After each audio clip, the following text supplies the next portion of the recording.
So we're here at Flame at the end of the LNG Summit. I'm joined by Jurgita, who just spoke at a panel for us and is here to share some more insights.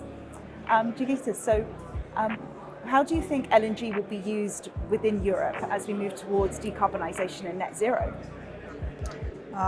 Now and before the situation that we have right now, also LNG had a very significant role to play in the decarbonization, meaning that if you compare all the fossil fuels that we have on board, natural gas is the cleanest one.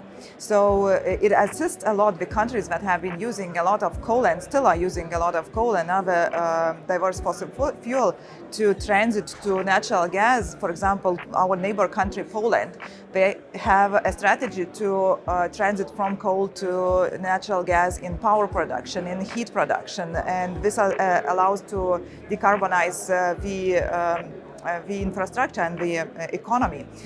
But at the same time, there are lots of additional technologies that can be used in assisting in decarbonization. For example, carbon capture, utilization and storage, which allows for us to think about net zero goals in the future.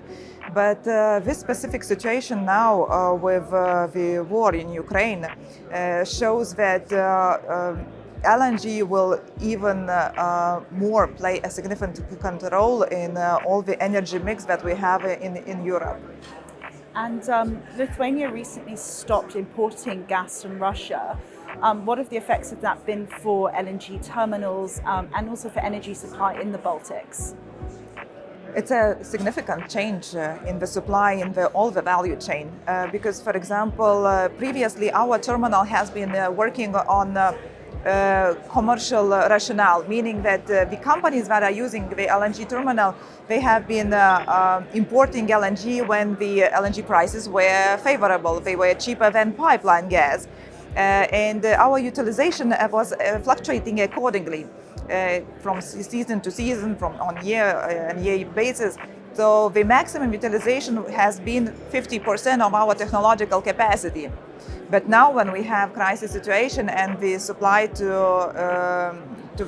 our region is disrupted, so the LNG terminal utilization has went up to the maximum. We are working on the average to 85-88% of our technological capacity, which is a lot. And on some days we have been even reaching 99.9% of our technological utilization, which is an amazing figure. So from the perspective of utilization, terminal is a very interesting assets for all the traders that are supplying to the region and also to the others.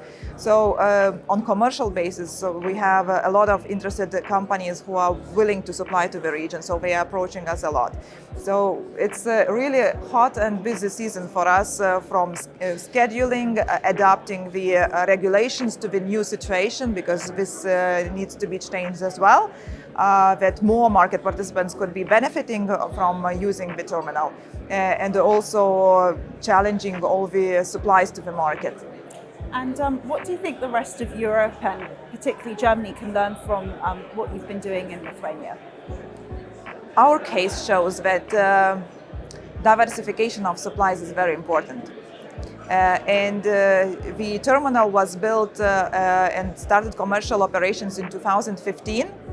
And this allowed us to diversify and to have a bargaining power when we are discussing with Russia on gas supplies and the price that we have been paying, because before we had terminal, we have been paying 40% more for natural gas supply than, for example, in Germany.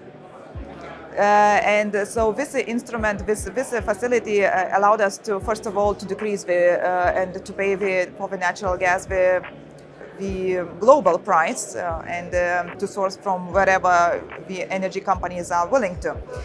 So in German case, this is one of the lessons probably that could be learned, that this big neighboring country, it is not always foreseeable, their actions. So to have diversified supplies is very important, and LNG terminals can provide this diversity, because we can supply from any worldwide country and not to be dependent on one single supplier.